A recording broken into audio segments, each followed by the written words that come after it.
dia. Estamos aqui ao vivo na TV 247. Hoje vamos entrevistar aqui o governador Flávio Dino, do Maranhão, do PCdoB. Muita honra para a gente. Participa Paulo Moreira Leite, Leonardo Estopa. Queria agradecer a todos vocês que estão com a gente, quer dizer, quero convidar não só a assistirem a entrevista, mas também a compartilharem nas suas páginas, quer dizer, quanto mais pessoas alcançarmos, melhor. E também, se puderem, se inscreverem no canal Brasil 247 no Facebook e também no YouTube. Bom, antes de mais nada, muito obrigado, governador, por nos receber aqui no Palácio dos Leões. E eu queria começar lhe perguntando sobre uma questão. O senhor foi notícia dias atrás, porque foi um dos primeiros governadores a ter o seu caso na Lava Jato arquivado por absoluta falta de provas. Eu queria que o senhor falasse um pouco sobre isso, quer dizer, e que problemas que essa acusação precipitada eventualmente lhe causou. Bem, bom dia a todos, quero cumprimentar a todos que nos acompanham, que vão assistir esse vídeo aqui no site 247, TV 247, e agradecer a presença de vocês aqui, muitos temas importantes nessa conjuntura brasileira, não só relativa a mim, mas relativa ao conjunto das instituições.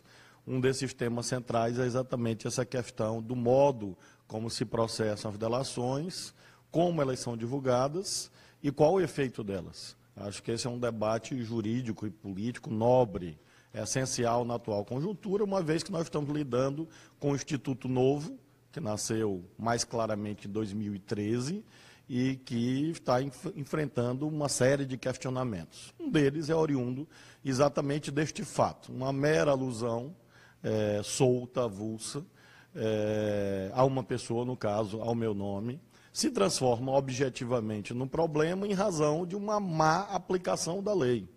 A lei da delação premiada claramente diz que até que se verifiquem elementos mínimos para deflagrar uma investigação formal ou uma ação penal, essa delação deve ficar em segredo de justiça. Por quê? Exatamente em razão do fato de a imensa maioria dos casos pode-se cuidar de uma invenção, de uma manipulação, de algum interesse político, algum interesse pecuniário, econômico, de quem eventualmente fez alusão a A, B ou C. Nós estamos vendo isto nesses dias. E foi exatamente o que aconteceu neste caso, em que houve uma única alusão e nós demonstramos claramente que não havia nenhum elemento, até porque era uma relação, Leonardo, de um projeto de lei que supostamente beneficiaria Cuba, o Porto de Mariel, e que eu teria, como parlamentar, proferido um voto de interesse da República de Cuba a pedido de uma empresa. Isso não aconteceu, o projeto de lei até hoje está lá. Tramita desde 2007 ou 2008. Não houve nem o voto. Nem o voto. Eu nunca escrevi uma linha no projeto por uma razão apenas. Mas houve uma doação dessa empresa? Houve em 2014 uma doação, sim, claro, como houve de outras empresas, outras construtoras, bancos, empresas maranhenses, brasileiras, segundo a lei vigente ao tempo, né? Governador, eu queria perguntar, porque o senhor falou de casos que estão acontecendo aí, nós estamos falando hoje dessa descoberta desses arquivos da conversa do Joesley com o Saúde lá, né? Saúde, né? E que revelam, assim, uma tentativa, e possivelmente bem sucedida, em que o empresário de capturar o Ministério Público e fazer o Ministério Público passar a trabalhar para ele, e combina coisas. Como é que o senhor viu isso aí? Como é que justamente usando a delação premiada, ele percebe que a delação premiada é um instrumento para ele entrar? Mas isso é bem evidente, nós tínhamos alertado isso há algum tempo. Aliás, os liberais todos diziam, os homens não são governados por anjos, é preciso controlá-los, isso tem 300, 400 anos. Ou seja, nenhuma instituição política ou jurídica é imune a erros, defeitos, falhas, distorções, má-fé. É exatamente o que nós estamos vendo, e daí porque é preciso lembrar valores e princípios que foram esquecidos, em razão de uma ansiedade coletiva, até justa, digo, de combater a corrupção, mas que levou a um outro paradigma que é avesso à realização da justiça. Me refiro especialmente ao tempo e à forma. O tempo da justiça não pode ser o tempo midiático, não pode ser o tempo da instantaneidade, tem que ser o tempo da reflexão. Exatamente porque são esferas diferentes de atuação. Num caso, você está tratando do direito de informar e a mídia tem que ter velocidade. No outro caso, você está tratando da liberdade, da honra objetiva de uma determinada pessoa, e há regras a serem observadas para que haja um julgamento justo. E a outra questão é a forma. As formas políticas de atuação não são adequadas para as instituições judiciais, em sentido amplo da palavra. O sistema de justiça não pode atuar politicamente, porque a política tem um ethos diferente, a chamada ética da responsabilidade, como Weber dizia, enquanto que as instituições jurídicas têm que ser muito rigorosas em relação às regras do jogo, as regras do jogo estatuídas. Ora, na hora que isso também é flexibilizado nas instituições jurídicas, ou seja, um belo dia, um juiz faz um grampo ilegal. Neste dia, em outro dia, o juiz acha razoável, por questões políticas, divulgar este grampo ilegal. E ninguém acha isso errado. O senhor está falando de um caso concreto. Claro, para mostrar exatamente que quando você abre a porta das instituições jurídicas para interesses políticos levarem a decisões, e isso não escandaliza ninguém, há até quem formule uma espécie de direito excepcional, formulação, inclusive, bastante exótica, nós vamos, portanto, gerar um efeito dominó, porque vira uma tolerância generalizada, e é o que nós estamos vendo, um desastre, porque você mina a fonte principal de legitimidade da atuação das instituições jurídicas, que não é o voto popular, e sim a aceitação, o consenso, a credibilidade. E é exatamente esse risco que nós estamos vendo. Eu vou emendar com essa questão, quer dizer, porque o senhor falou desse grampo ilegal que foi vazado ilegalmente. O senhor publicou um artigo sobre a sentença condenatória contra o presidente Lula, o ex-presidente Lula, onde o senhor dizia claramente que ali tinha um triplex de equívocos, né? Se o senhor puder relembrar um pouco, quer dizer, quais foram as falhas centrais na sua visão, e só lembrando, o governador é juiz de direito, quer dizer, prestou o mesmo concurso que o juiz Sérgio Moro, passou em primeiro lugar, então tem autoridade para falar deste tema. Por que o senhor apontou erros na sentença e quais são de forma simplificada para as pessoas? Bom, em primeiro lugar, é bem evidente que é uma sentença muito frágil. Aliás, eu tenho conversado com juízes de várias instâncias do país inteiro, informalmente, e há uma ampla maioria que considera realmente que a sentença não analisou bem as provas dos autos. Ela, em primeiro lugar, forçou o conceito de corrupção passiva, contrariando a jurisprudência dominante, que diz que é preciso que haja uma relação clara entre uma vantagem indevida e um ato praticado, porque esta é a corrupção segundo a lei. É claro que a pessoa pode discordar da lei, mas não pode inventar uma lei, porque essa é uma garantia democrática. Imagina se cada um de nós inventasse a sua lei. A vida seria inviável, se cada um achasse que vai dirigir no trânsito de acordo com a sua cabeça. Então é preciso que haja regras para que a sociedade seja previsível. O tipo penal é este, a jurisprudência é esta.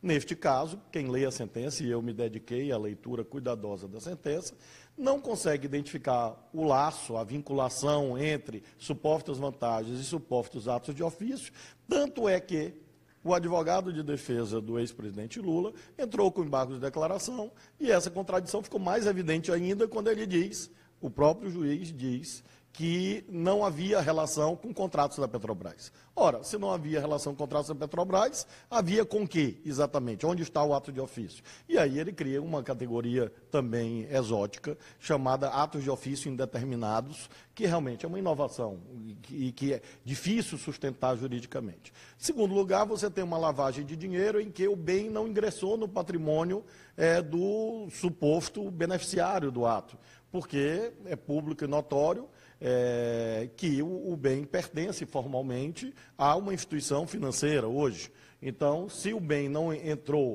ingressou no patrimônio ilicitamente, ingressou ilicitamente no patrimônio de uma pessoa para se transformar, mediante a lavagem de dinheiro, ocultação, dissimulação, etc., num bem ilícito, onde está a lavagem de dinheiro? Em terceiro lugar, uma dosimetria sui generis, que realmente eu fui juiz 12 anos, e sempre havia uma cultura judicial assentada em milhares de decisões em que, para haver uma pena alta, era preciso que houvesse razões objetivas a tanto. E basta ler a sentença, a parte da dosimetria chamada, que é o cálculo da pena, e ver que não havia nenhuma razão para aquela pena, a não ser exatamente uma ansiedade de fato, punir.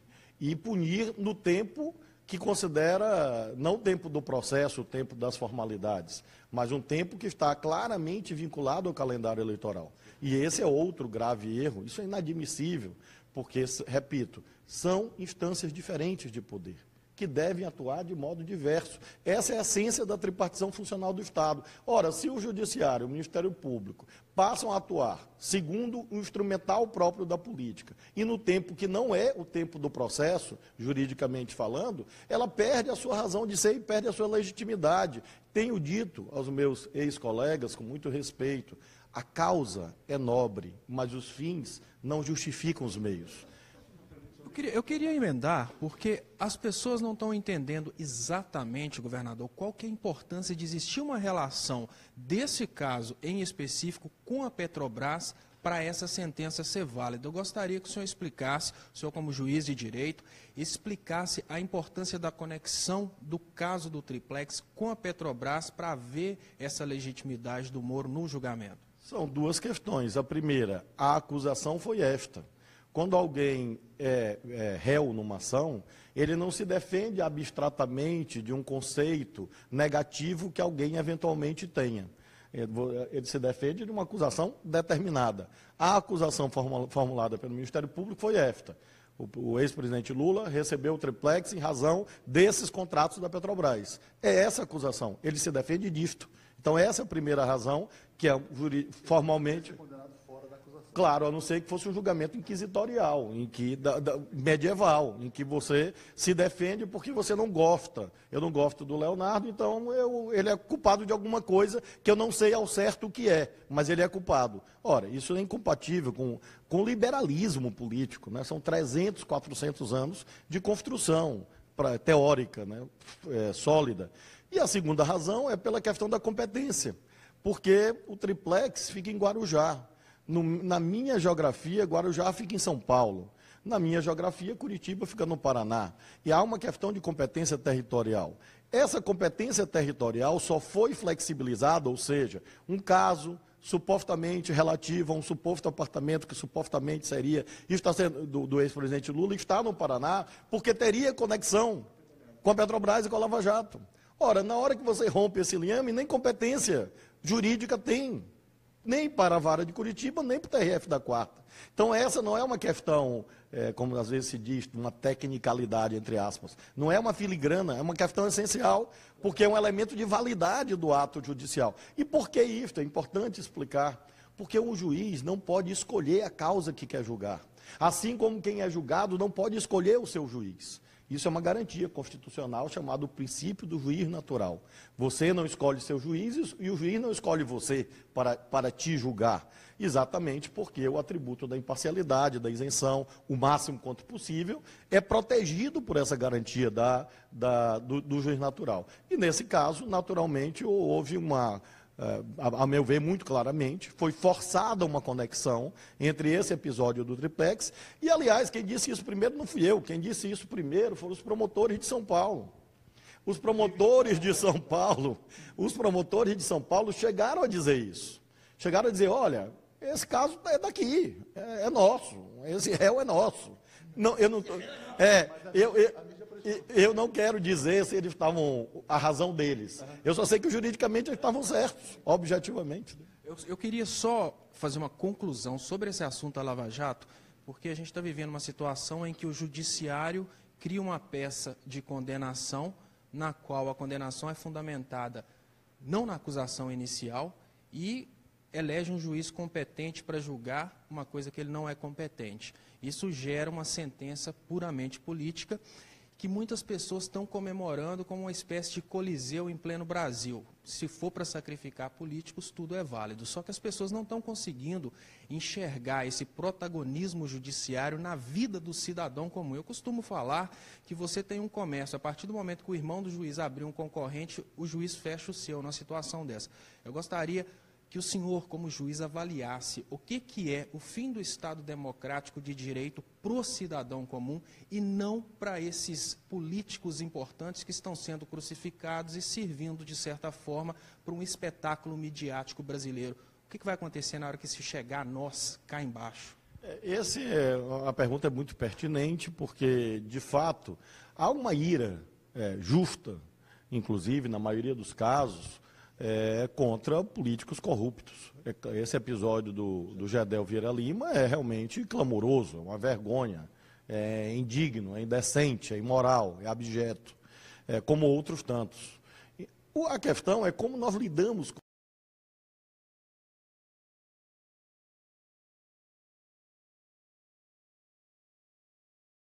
metáfora, né? Séculos de construção teórica, no sentido de que nós não podemos transformar isso em justiçamento.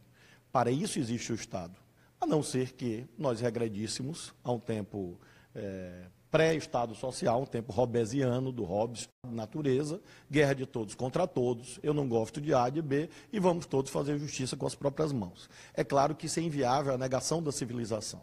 Então, por isso que existe uma instituição, e por isso que existem as leis, para garantir que esta ira santa, essa ira benéfica contra ilegalidades, não se transforme em justiçamentos generalizados em que haja a dificuldade de fazer aquilo que biblicamente é chamado de separar o joio do trigo. A questão da repercussão disso na sociedade de modo geral é concreta, é objetiva. Aliás, eu até inverteria. O que nós estamos vendo nestes casos, infelizmente, já ocorre há bastante tempo, que é a chamada seletividade, né? E interesses, etc. Isso ocorre cotidianamente. E recorro novamente ao liberalismo clássico. O problema das ditaduras é o guarda da esquina. Então, isso é uma frase liberal que diz assim, olha, em cima você tem as más práticas. Se você é tolerante com elas, isso gera um efeito dominó para baixo, que tem uma progressão geométrica. Ou seja, isso vai repercutir do pior modo. Exatamente porque os apetites individuais descontrolados em qualquer instituição humana resultam em desastres. Se o senhor explicasse, porque eu queria lembrar uma coisa para o nosso que está nos vendo, que o senhor é um membro do Partido Comunista do Brasil, uma pessoa de esquerda. E a própria esquerda, historicamente, teve que fazer um aprendizado em relação ao Estado Democrático de Direito.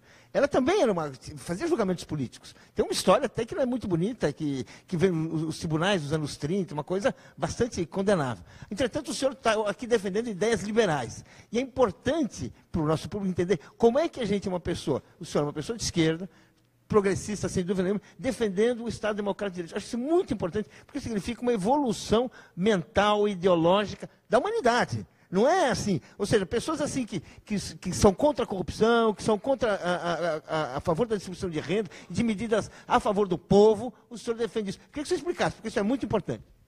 Eu acho, Paulo, que esse é um aprendizado, sobretudo, da esquerda brasileira.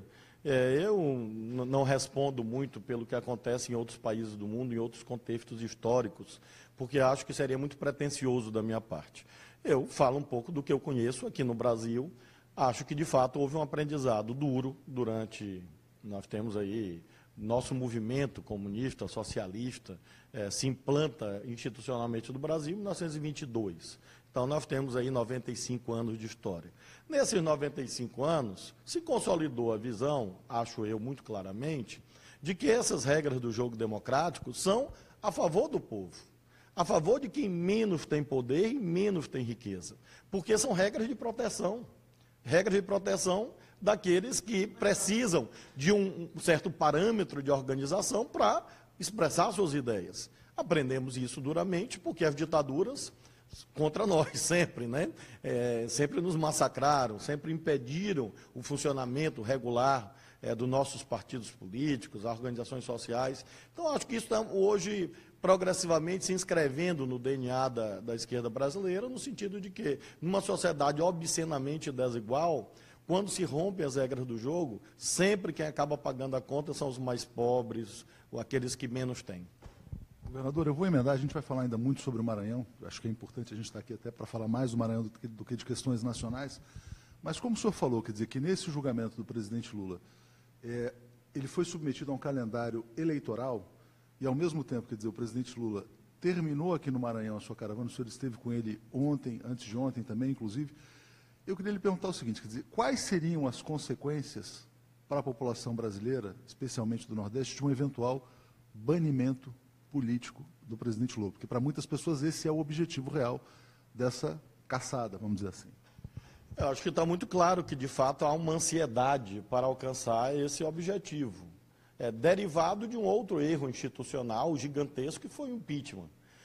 A condenação a qualquer preço, a qualquer custo, mesmo com fragilidades técnicas evidentes, do ex-presidente Lula, é a consequência lógica, é o passo lógico, elementar do impeachment.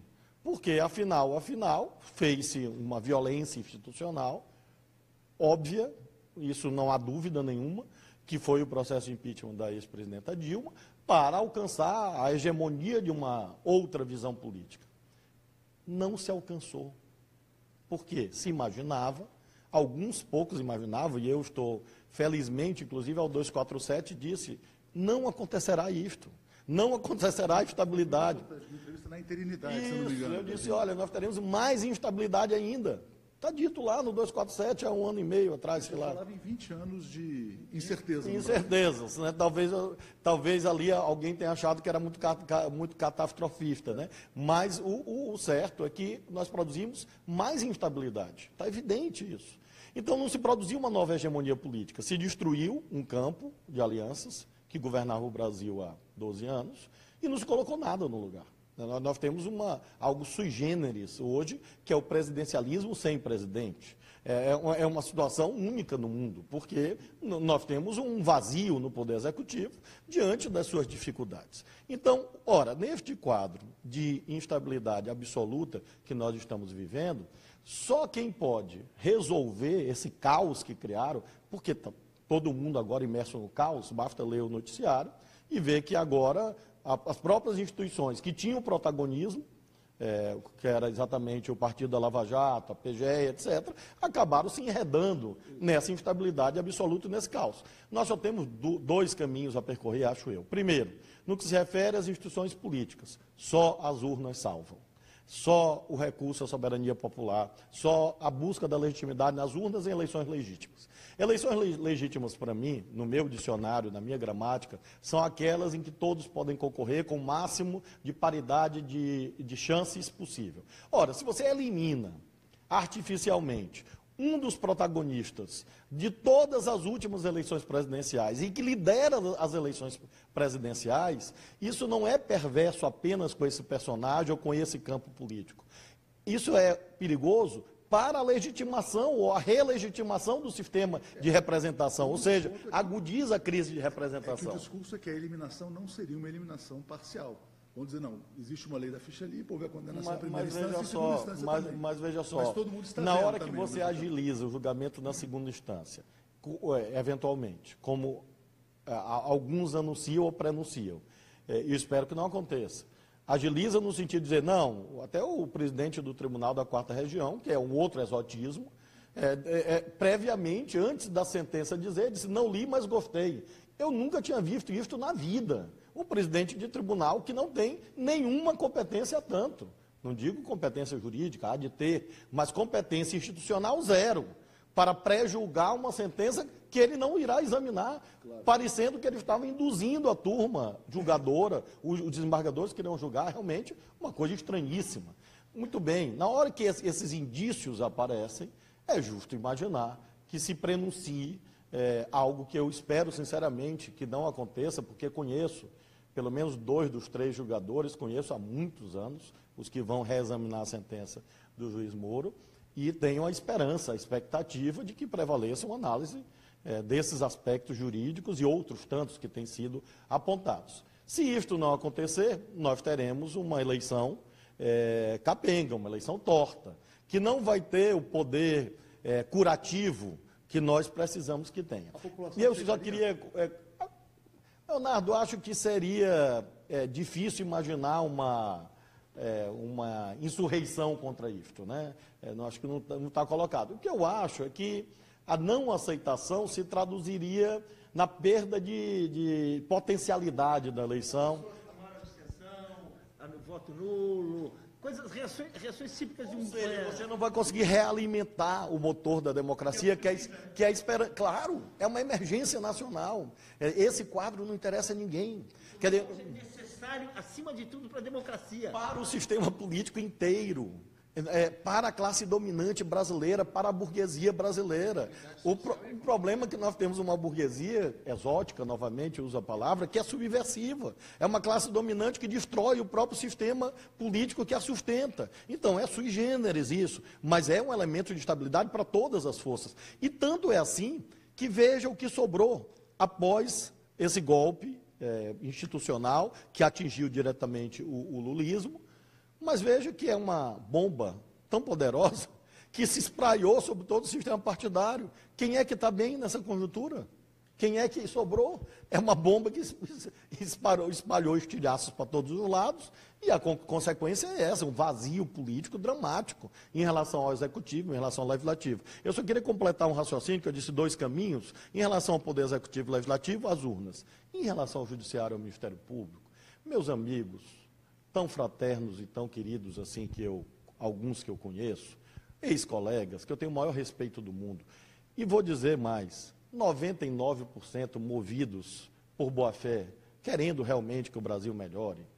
É preciso, né, a essas horas, recorrer aos clássicos e lembrar a origem de certos termos, jurisprudência, a prudência, a temperança, a cautela, está na essência do ato de julgar.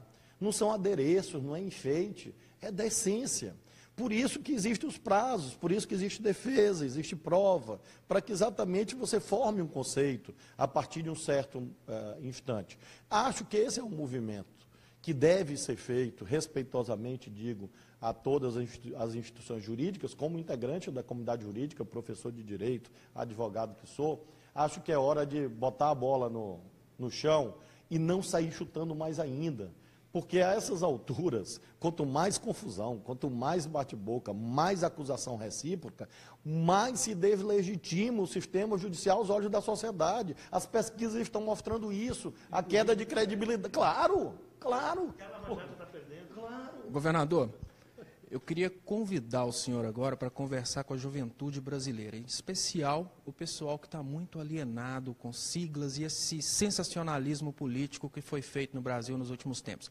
Mas eu queria pedir você que está assistindo para compartilhar para a gente, para ajudar a aumentar o alcance, porque essas informações são muito importantes. E nós que trabalhamos com essa mídia alternativa, nós precisamos realmente alcançar o maior número de pessoas possível para passar essa informação. Governador, o que tem acontecido nos últimos tempos é que uma festa de publicitários de internet tem criado toda uma ilusão em cima de termos, que são termos que têm evoluído ao longo do tempo. Eu faço uma analogia com o termo religião. Se uma pessoa da Idade Média vivesse hoje, você falasse a palavra religião, ele ia imaginar logo pessoas sendo queimadas na fogueira. No entanto, a religião hoje é completamente diferente de antes. A mídia brasileira, em especial a mídia paralela, cito nomes, né? MBL, Vem Pra Rua, eles têm trabalhado o conceito comunismo, que é um conceito que nasceu ligado à desapropriação, né, da propriedade privada, dos bens de produção, e tem destruído todos os tipos de projeto de redistribuição de renda, colocando nesse mesmo balaio de comunismo. O senhor é um governador de um partido que tem o nome comunista na sigla. Eu gostaria de perguntar para o senhor o que é o comunismo ou socialismo 2017? Significa desapropriação de patrimônio? Existe uma intenção futura nesse sentido? Todos esses conceitos políticos, naturalmente, sofrem mudanças ao longo do tempo. Isso, se nós olharmos o capitalismo contemporâneo e olharmos o capitalismo do século XVI, nós encontraríamos muitas diferenças. Por exemplo, o capitalismo do século XVI, do século XVII, XVIII, era baseado na propriedade material. Hoje, o capitalismo financeiro transnacional é baseado muito mais em coisas etéreas, em propriedades imateriais, especulações, do que apenas a riqueza lastreada, por exemplo, em fazendas, em latifúndios, propriedades agrárias e assim sucessivamente. Ou seja, é evidente que quando nós falamos hoje em ideais socialistas, ideais que o meu partido defende, nós não estamos falando das mesmas coisas do século XIX. Nós temos reflexões que mostram que determinadas formas, inclusive, de ativar a economia, foram alteradas. A China é um exemplo, Cuba mesmo agora faz uma outra reflexão sobre a organização econômica. O Partido Comunista da China, no seu último congresso, o seu documento guia do congresso, começa com uma reflexão sobre o mercado. E há uma frase muito curiosa: o mercado não é uma instituição do capitalismo, o mercado é uma instituição da sociedade. A questão é como você lida com ele, e aí, objetivamente. O que é que nós defendemos? É que o mercado não pode tudo.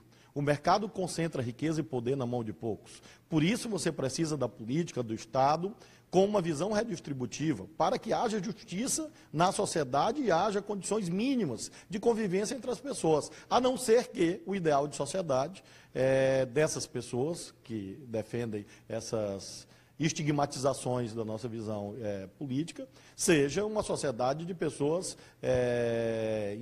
enjauladas dentro de casa, com grades, protegidas em carros blindados e sem poder circular em espaços públicos. Então, nós defendemos concretamente um modelo de sociedade em que você tenha comunhão, e daí a origem etimológica da palavra comunismo. Há um eco do DOI-CODE, da Operação Bandeirantes, um eco da ditadura militar perversa, da tortura, contra esses ideais generosos que têm múltiplas inspirações. O marxismo é apenas uma dessas inspirações, como você tem outras.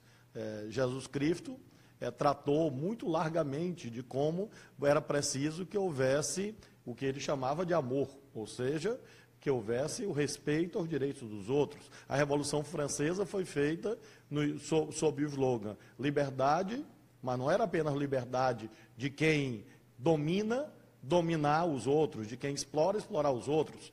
Os franceses, Revolução Burguesa, liberdade, igualdade, fraternidade. Fraternidade, o outro nome de solidariedade. Então você tem, ao longo da história, aqueles que naturalizam a desigualdade, que naturalizam a concentração de riqueza e poder na mão de poucos, supostamente mais capazes, mas não são, apenas tiveram mais sorte, ou um ponto de partida diferente, porque, obviamente, um bebê que nasce de uma mãe que pôde fazer 7 pré-natais e que vai para a creche aos 6 meses, tem um ponto de partida diferente de outro cuja mãe não fez pré-natal, vai nascer com baixo peso, que ele vai ter problemas, que ele não vai ter acesso à escolaridade e só vai ver um computador aos 10 anos de idade. Então vem falar em meritocracia com esse tipo de desigualdade? Então isso é realmente, eu fico indignado quando você absolutiza uma farsa, que é essa farsa da meritocracia. Isso é uma farsa deletéria ao Brasil, na medida que mascara as desigualdades. Então, nós somos militantes da causa da igualdade, da fraternidade, da justiça social, da solidariedade, do social sobre o capital, da comunhão sobre o egoísmo. É isso que marca nosso país. Eu queria lhe perguntar sobre isso na prática. Porque, assim, quer dizer, o senhor falou, agora há pouco, que o Brasil tem uma burguesia subversiva, né? Esse golpe que foi dado no Brasil, que está aí colocado, reduziu o mercado de consumo, ou seja, atingiu a própria burguesia brasileira. A gente está agora tentando patinar para voltar ao nível de 5 anos atrás, porque estávamos ao nível de 10 anos atrás, em vários pontos. Então, eu queria lhe perguntar o seguinte, quer dizer, desse tiro no pé, quer dizer, qual a avaliação que o senhor faz hoje para os empresários, né, que apoiaram esse processo, e quais foram as medidas que o senhor fez aqui no Maranhão de distribuição de renda? Porque foram várias. Eu queria que o senhor especificasse, quer dizer, como na prática é feita a distribuição de renda na ação política. Bom, primeiro sobre o empresariado brasileiro, acho que ficou um sabor muito amargo desse processo do Pato Amarelo. Eu acho que a essas alturas, eu espero que esse pobre animal já tenha sido tragado em alguma panela, porque daquelas que batiam, porque o Pato Amarelo, muito desastrado, porque levou o empresariado brasileiro a um suicídio político. Qual é o suicídio? Mais instabilidade, menos... Essa política de corte de gastos públicos é uma violência absoluta, não é só contra o povo, as políticas públicas, ela gera cada vez mais recessão, cada vez mais corte de gastos, e daqui a pouco a infraestrutura do país, mínima, para que haja desenvolvimento empresarial, investimentos, vai estar toda sacrificada. os insumos básicos do processo produtivo, alegremente se assiste a esse debate sobre energia elétrica, e os empresários assistem passivos a isto, sabendo que o resultado vai ser a elevação de tarifas, como em outros países do mundo. Os 9 governadores do Nordeste divulgaram anteontem um documento claramente mostrando isso, e isso é deletério ao desenvolvimento do setor privado no país. Ao mesmo tempo, este empresariado sofrendo medidas que são retrocessos, como a temática do conteúdo local, que era essencial para que houvesse uma reindustrialização do Brasil, a não ser que a burguesia brasileira tenha renunciado à sua condição de ser progressista, de ser minimamente industrialista, que é o básico. Aliás, ela foi fundada assim. A elite paulista do começo do século XX, industrialista pelo menos, a não ser que todo mundo queira que o Brasil seja uma imensa propriedade agrária que produz grãos. Me parece que isso é um retrocesso ao século XIX, a era do café. Então, é realmente espantoso que tenha acontecido isso, e por isso imagino que muito rapidamente o empresariado brasileiro deve se recompor em outras visões, mais conectadas com aquilo que se espera do empresariado como vinculado a um projeto nacional de desenvolvimento. Em relação ao nosso Estado, como nós temos essa visão da primazia do social, da comunhão, isso se reflete em uma série de questões. Por exemplo, busca de mais justiça fiscal, progressividade no sistema tributário. Quem tem mais paga mais, quem tem menos paga menos. Essa é uma meta que nós temos perseguido, buscado em relação à reconfiguração do sistema tributário no Estado. Segundo lugar, as políticas públicas com 2 dimensões, uma dimensão de elevação de cidadania, e aqui eu destaco, é o investimento maciço em educação, nunca realmente feito no Estado, em que, por exemplo, ontem nós inauguramos uma escola secular, chamada Escola Modelo, com um padrão excepcional, convido até vocês a visitarem, padrão equivalente, em termos de infraestrutura, às melhores escolas particulares do Maranhão e do Brasil. Temos feito isso.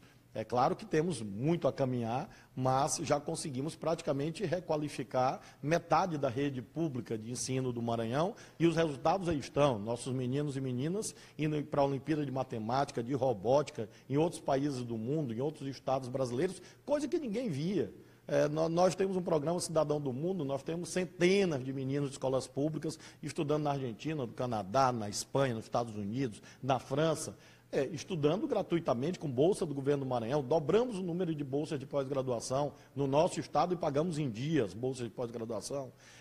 Criamos uma universidade nova. Então, são políticas públicas de elevação da cidadania, busca de igualdade de oportunidades. E também as políticas sociais compensatórias, que são essenciais. De modo bem resumido, eu ilustro apenas com 2 medidas que eu acho muito boas, gosto muito delas. Uma é o Bolsa Escola, que é um complemento do Bolsa Família para aquisição de material escolar.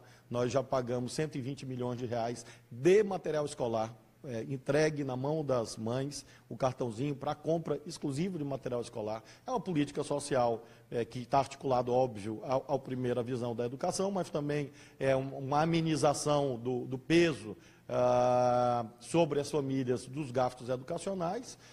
E a outra medida que eu também gosto muito, chama Cheque Minha Casa, uma espécie de crédito para aquisição de material de construção. Já distribuímos 20 milhões de reais de cheque moradia para famílias de baixa renda, para ativar os negócios, para gerar emprego, centenas de empregos, para ajudar os nossos comerciantes.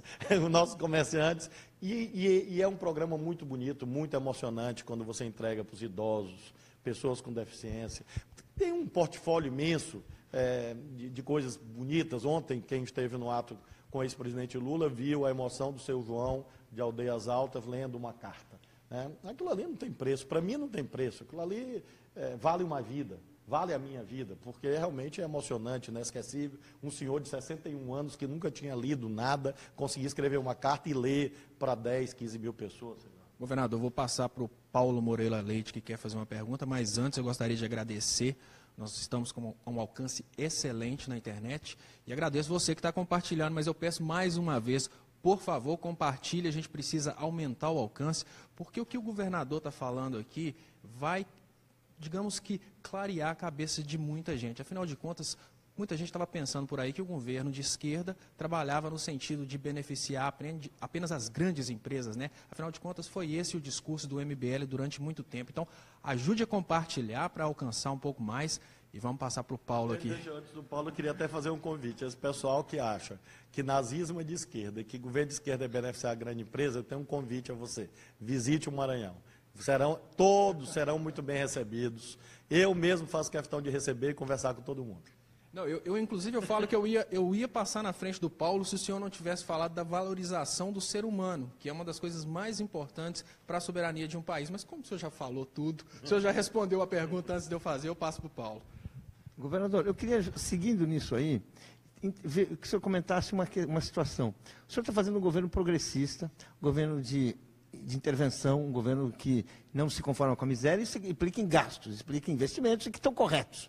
Agora, isso era coerente com o governo Lula, com o governo Dilma. Agora, estamos com um governo ao contrário, um governo que corta, um governo que cria dificuldades, que tem uma má vontade muito grande, que suspende contratos, que está vendendo a Petrobras.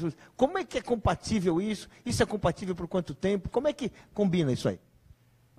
Eu sou um homem de muita fé. Eu rezo todos os dias e tenho, como sou católico, tenho muitos santos de minha devoção. Então, eu acredito mesmo que é preciso ter fé, confiança e otimismo, e é o que alimenta muito das nossas ousadias. Então, tem fé, confiança, elementos subjetivos que são imprescindíveis para qualquer sociedade evoluir, e tem, obviamente, ciência e método, no sentido de um planejamento em que nós usamos os poucos meios disponíveis, de fato, poucos, na direção correta.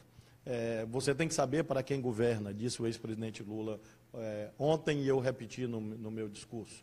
Então, nós temos uma perspectiva clara de onde empregar o dinheiro público. E conseguimos, ao mesmo tempo, ter um nível de probidade na gestão pública, de honestidade no uso do recurso público, que faz com que a gente trabalhe com uma taxa de desperdício muito baixa. Hoje, por exemplo, vou realizar, pela primeira vez na história do Maranhão, o nosso porto, o Porto do Itaqui, vai fazer uma licitação de um berço, de um novo ponto de atracagem de navios, com recursos próprios. Os dois últimos berços que foram construídos com recursos do PAC. O berço 100 e o berço 108, PAC 1, PAC 2. Nós não temos PAC, mas nós temos uma gestão séria na empresa maranhense de administração portuária, que foi capaz de gerar lucro, foi capaz de gerar caixa, e hoje à tarde, às 15 horas, nós vamos divulgar esse edital do berço 98, que vai ser construído com recurso próprio, investimento nosso, gerando emprego aqui no nosso estado. Ou seja, além da questão tributária, que eu aludi há pouco, né, de justiça fiscal, medidas que, por vezes, geram algum tipo de reacomodação na sociedade, ou às vezes de atritos, mas você tem que explicar, você tem que ter coragem para explicar por que determinadas coisas são necessárias para gerar o equilíbrio fiscal, que não é um valor do governo, é um valor da sociedade. Uma sociedade cujo governo não tem equilíbrio fiscal é uma sociedade que caminha para a desagregação. Nós temos vários estados, inclusive, infelizmente, lamentavelmente, vivendo uma quadra muito difícil. Então, nós perseguimos, de um lado, o equilíbrio fiscal, olhando receitas e despesas, e, de outro, como nós temos uma taxa de desperdício baixa, ou seja, uma taxa de eficiência alta, de probidade, de transparência alta, você consegue mobilizar recursos e, com isso, conseguir objetivos mais altos. Cito o exemplo, novamente, das bolsas. Nós dobramos o número de bolsas de pós-graduação sem aumentar gastos, apenas usando corretamente o dinheiro que havia lá, e que era usado para outras finalidades que não as bolsas de pós-graduação. Digamos que a imaginação é o limite. A imaginação é variada e ampla para usar dinheiro. Governador. Indevidamente, né? Governador, o Estado do Maranhão, pelo que o senhor explicou, entende o investimento em educação como investimento. Já a política nacional, agora a política do governo federal, imagina educação como gasto. Eles criaram, né, essa névoa na cabeça das pessoas que investir em universidades públicas, investir no financiamento da educação para o cidadão que não tem dinheiro, significa, de certa forma, gastar o dinheiro público de uma forma errada. É a ideia da meritocracia. O Estado do Maranhão tem, com certeza, interesse de atrair empresas, atrair indústrias, e o Nordeste brasileiro ele tem menos competitividade exatamente por essa diferença de qualidade humana em termos de preparação humana. O senhor vê esse investimento como resultado a curto, médio ou longo prazo? Como o senhor vê esse investimento que o senhor está fazendo em educação? Eu acho que você corretamente coloca que o investimento em educação ele tem essa dupla dimensão. Ou seja, tem uma dimensão social, uma dimensão cidadã, ética, eu diria, ideológica, de respeito aos direitos das pessoas, de promoção da dignidade humana, e tem essa vertente econômica de avaliação. Ou seja, quando uma grande empresa resolve fazer um investimento em um país, em um estado, avalia uma série de atributos, água, energia, infraestrutura, estradas, etc., e avalia a qualidade dos recursos humanos disponíveis. O Maranhão, infelizmente, quando eu assumi, tinha nota declinante no IDEB, no Índice de Desenvolvimento da Educação Básica. Nota em queda, que é uma coisa absurda, criminosa, fruto do governo passado. Nós conseguimos reverter isso, já crescemos no primeiro ano e esse ano vamos crescer mais ainda. Por quê? Porque nós fizemos uma mobilização nas escolas. Estamos fazendo simulado com os meninos. Implantamos gestão democrática na direção das escolas, em que os diretores se envolvem. Há um processo de escolha que não é feito por mim ou pelo secretário, é feito pela comunidade, provas, eleição, consulta. Isso cria um outro ambiente dentro da escola. Eu tenho certeza que a gente vai colher um resultado bastante bom no IDEB, colocando a curva para cima, como nunca na história do Maranhão nós conseguimos. Porque consideramos que uma determinada empresa, quando for olhar, quando o capitalismo internacional voltar a viver um ciclo de bonança, e eu tenho certeza que o Maranhão vai estar muito bem posicionado, por ser um tesouro logístico, por ter água, por ter energia, enfim, nós teremos, com certeza, um IDEB melhor e uma rede educacional melhor. Cito um exemplo só. Eu lembro bem na campanha de uma menina jovem, 19 anos, que não tinha conseguido entrar nos institutos federais, que aqui chama IFMA, Instituto Federal de Educação, Ciência e Tecnologia do Maranhão. Esses que foram criados pelo presidente Lula. E eu fiquei com aquilo na cabeça. Quando nós assumimos, criamos o IEMA, Instituto Estadual de Educação, Ciência e Tecnologia do Maranhão. Estamos construindo uma rede de educação profissional em tempo integral, que tem essa dimensão de vinculação, de associação do ensino médio com a educação dita profissionalizante, exatamente para complementar a rede dos institutos federais. Nós temos obtido resultados extraordinários nessas escolas. Nós temos hoje 7 funcionando, dessas em tempo integral. Vamos chegar, zero, nenhuma. Temos hoje 18 escolas de tempo integral ao todo, 19, vamos chegar a 20. Começo do próximo ano devemos chegar a algo em torno de 30 escolas de tempo integral. E dessas 30 escolas de tempo integral, nós teremos cerca de 12 institutos estaduais que estarão regionalmente complementando os institutos federais. Acho que isso é um tesouro de competitividade para o futuro do Maranhão. Eu queria aqui, falando do Maranhão, mas também falando da sua relação com o governo federal, geralmente, quer dizer, governos assim de estados que dependem mais de transferências federais, quer dizer, eles são muito cautelosos para fazer qualquer tipo de manifestação em relação a quem ocupa o poder, independente de gostar ou não gostar. E o senhor tem sido muito incisivo. Isso tem lhe causado prejuízo? Porque a gente sabe, por exemplo, de estados que já sofreram alguns tipos de retaliações. Paraíba, Alagoas, quer dizer, que já se moveram para um outro tipo de aliança. No seu caso, quer dizer, não é nem a questão de aliança, quer dizer, o senhor tem sido, talvez entre todos os governadores, o que mais explicitamente condenou o golpe, vamos dizer assim. De que maneira isso contaminou ou contribuiu para um eventual prejuízo ao governo do Estado? Bom, eu tenho mantido uma posição clara, porque acho que, em primeiro lugar, é um dever. É um dever de um político que tem seriedade ser claro. Eu não compartilho com aquela ideia, que, aliás, fez muito sucesso aqui no Maranhão, de que o bom político é aquele que não tem opinião sobre nada e apoia todos os governos, quaisquer que sejam eles, de Juscelino a Michel Temer. Não me convide para esse tipo de oportunismo barato, porque acho que isso não é justo com a população. E é falsa a ideia que isso produz resultados melhores para o estado de origem, porque o ex-senador José Sarney, fez isso a vida inteira e o resultado social do Maranhão todo mundo conhece.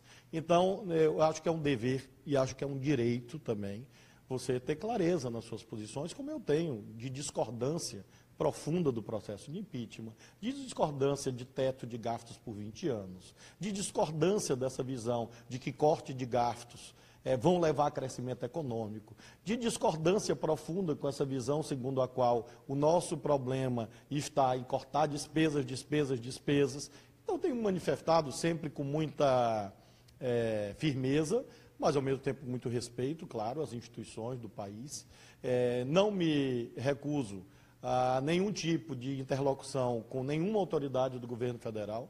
Todos os que vêm aqui no nosso estado são bem recebidos, educadamente recebidos. Faço eventos com eles quando são de interesse do Maranhão. Quando há reuniões do governo federal de interesse do Maranhão, eu estou presente, o vice-governador está presente, os secretários estão presentes, ou seja, mantemos uma relação institucional em padrões civilizados. E um depoimento deve ser dado de parte a parte, ou seja, neste período, até este dia que nós estamos aqui falando, também não senti nada de diferente em relação do governo federal, em relação ao governo do Maranhão. Alguns acham isso espantoso. Eu acho que isso é a prova de que a clareza é a melhor posição, porque até seu adversário lhe respeita, porque até seu adversário diz, bom, o Flávio está lá defendendo as posições dele, mas a gente tem que respeitar as posições. Até aqui, Leonardo, eu não tenho tido consequências negativas em relação a isso. Os projetos que são para andar, podem andar, e atribuo, assim, por exemplo, Minha Casa Minha Vida. Faz uma falta danada no Maranhão, no Brasil todo, mas não parou aqui, parou no país todo, né? Então, não é uma coisa que eu posso dizer, parou porque eu fui contra o impeachment, porque no país todo está parado, e assim sucessivamente, né? O senhor mencionou Sarney, né, quer dizer, e provavelmente vai enfrentar em 2018 a ex-governadora Rosiana Sarney. Como é que o senhor acha que vai ser este embate, se ele viesse confirmar? E a gente está recebendo aqui muitas manifestações, não só do Maranhão, mas de pessoas do Brasil inteiro, as pessoas agradecendo a aula, né, considerando uma aula, isso que o senhor deu aqui para os telespectadores, mas ao mesmo tempo, quer dizer, a gente tem gente aqui, olha, dizendo, nunca pensei que fosse dizer volta Rosiana, e também tem gente dizendo Sarney nunca mais. Existe uma divisão aqui no Estado, quer dizer, ninguém consegue uma unanimidade. Então, se esse for um embate, quer dizer, como é que o senhor acha que isso vai ser percebido pela sociedade? Bom, primeiro eu acho salutar que haja pessoas defendendo ambas as posições. Eu acredito que todo mundo tem direito de pensar nos marcos da democracia para defender as várias alternativas. Neste caso concreto, imagino que o cenário é este mesmo, ou seja, nós teremos, muito provavelmente, um embate entre a tentativa de voltar ao passado e a continuidade do nosso projeto. É meio que um clássico na ciência política que haja essas tentativas saudosistas de restauração de privilégios perdidos. Todos aqueles que tinham um sistema de poder enraizado e solidamente em décadas e auferiam daí riquezas pessoais, privilégios familiares, de classe, de pequenos grupos empresariais, é claro que se mobilizam para tentar voltar à situação anterior. Acho que nós teremos um plebiscito bastante claro na eleição de 2018, entre uma visão desenvolvimentista do Maranhão, de desenvolvimento para todos, uma visão social, uma visão republicana, de transparência, de probidade, e um conjunto de forças que vai tentar restabelecer a suposta era de ouro do sarneyismo, que tinha como marca o fato de ser, de fato, uma era de ouro para eles, exclusivamente, né? Eu queria mudar um pouco uma discussão. Como é que o senhor está vendo os debates sobre a reforma política, que interessa bastante a vários partidos, inclusive ao PCdoB, tem uma questão... Como é que o senhor está vendo isso aí? Como todo quadro de instabilidade, muita desorientação. Você não tem um debate em que haja um conjunto de forças organizado que garanta um projeto coerente. Então, não imagino que agora nós vamos extrair assim, os resultados que a sociedade espera. Eu já fico feliz se for respondida uma questão apenas. Qual vai ser o modelo de financiamento da campanha? Bom, meu partido e eu defendemos um modelo em que a política seja o mais imune quanto possível ao jogo das corporações empresariais que durante décadas, não foi agora nos últimos 10 anos, não, desde sempre foram atores fundamentais do processo político no Brasil. Para isso, imagino que algum tipo de fundo público é o caminho melhor para que nós possamos ter uma democracia mais saudável no país. Tem que ter parcimônia, prudência, cuidado na implementação desse modelo, mas acho que seria um imenso passo atrás voltar ao financiamento empresarial como se praticava antes. Governador, eu gostaria de expandir um pouco esse assunto, porque quando a gente fala em financiamento de campanha com dinheiro público, muitas pessoas acham uma coisa absurda, mas quando a gente tem o financiamento de campanha através das corporações, acaba sendo dinheiro público, porém indireto, e um dinheiro público que está casado ao privilégio daquelas corporações que fizeram o financiamento. Quem paga é a população do mesmo jeito. Então, eu gostaria que o senhor expandisse um pouco mais a importância do financiamento com dinheiro público e da proibição do financiamento privado, nesses moldes que está sendo aprovado, para a democracia brasileira e até para a oportunidade dos partidos menores conseguirem mostrar aquilo que eles têm para oferecer e a democracia não ficar exposta somente aos grandes partidos. Eu acho que é importante, quer dizer, como a gente falou dessa volta ao passado, esse ponto do financiamento privado me parece muito importante porque forças políticas aqui do Maranhão ocuparam espaços importantes do Estado brasileiro, principalmente o setor elétrico, de onde extraíam contribuições privadas. Então, eu queria que o senhor expandisse, olha, de que maneira o financiamento privado não só sai do bolso da população, mas também distorce, eu diria, vamos dizer assim, a boa alocação de recursos. Vamos dizer assim. Bom, eu acho que as malas e caixas do ex-ministro Gedel Vieira Lima explicam bem o que é o financiamento privado. Está lá, é uma foto.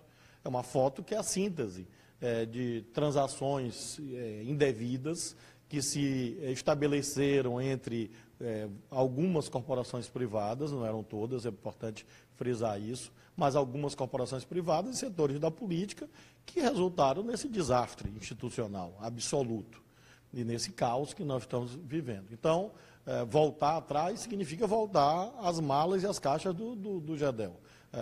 Assim, de modo bem simplificador, acho que nós temos que entender isso muito claramente, como você mesmo colocou na sua pergunta. Os fundos públicos, que já existem, que não são uma invenção brasileira, muitos países do mundo fazem, países, sobretudo da Europa Ocidental, têm o mérito de ampliar a chance do honesto. Não significa dizer que, por si só, e qualquer sistema eleitoral, aliás, não consegue, magicamente, banir o desonesto da vida pública. Porque quem consegue fazer isso, ao longo da história, no longo arco do tempo, é a própria sociedade mediante o voto popular. Não são leis, são evoluções da cultura política que chegarão a isto em algum momento. Pelo menos como utopia, essa reflexão é válida. O que eu me sustento, o que eu sustento e me baseio, é que você ter um patamar mínimo de competitividade de todos é o melhor para a sociedade. Porque significa dizer que uma pessoa que não é milionário, que não tem patrimônio pessoal, porque se, alguns têm dito, financie com seu próprio dinheiro. Então, nós teremos uma aristocracia, não uma democracia, ou seja, apenas os milionários, e eu não vou nem discutir, o caso do prefeito de São Paulo atual, né, eu acho que ele ainda é prefeito de São Paulo, parece que ele anda com outras ideias. Já veio receber título? Não veio por aqui, não. O que aparentemente é o prefeito de São Paulo, ele parece que financiou a sua campanha. Mas nós temos uma sociedade, uma política de milionários. Isso é bom para o Brasil? Não. Ou nós teremos uma política apenas financiada pelo narcotráfico. Porque de onde o dinheiro vai sair de algum lugar, né? Governador, a gente está aqui completando 1 hora de entrevista, eu acho que é o tempo regulamentar, né? Eu queria agradecer muito ao senhor por ter participado, ao Léo Estopa, ao Paulo Moreira Leite. Ainda vou te passar para uma palavra final, mas só para dizer que a gente recebeu aqui pessoas do Brasil inteiro, Florianópolis, Espírito Santo, Bahia, Alagoas, e muitas pessoas colocando, presidente, as pessoas acham que o senhor também é um personagem nacional pelo discurso, pela densidade do discurso. Muito obrigado. Eu agradeço a vocês, quero agradecer ao 247, agradecer a todos que nos assistiram e desejar que vocês tenham longa vida nesse trabalho importante de circulação de ideias, de informações, de pluralidade. A liberdade de expressão, para ser boa, tem que ser para todos. E para que ela seja real, efetiva, é preciso que haja uma pluralidade de meios que consigam chegar até as pessoas com várias ideias, com várias concepções. Por isso é muito importante a existência do site 247 e outros tantos mecanismos de mídia para que a liberdade de expressão no Brasil seja uma realidade. Muito obrigado a vocês.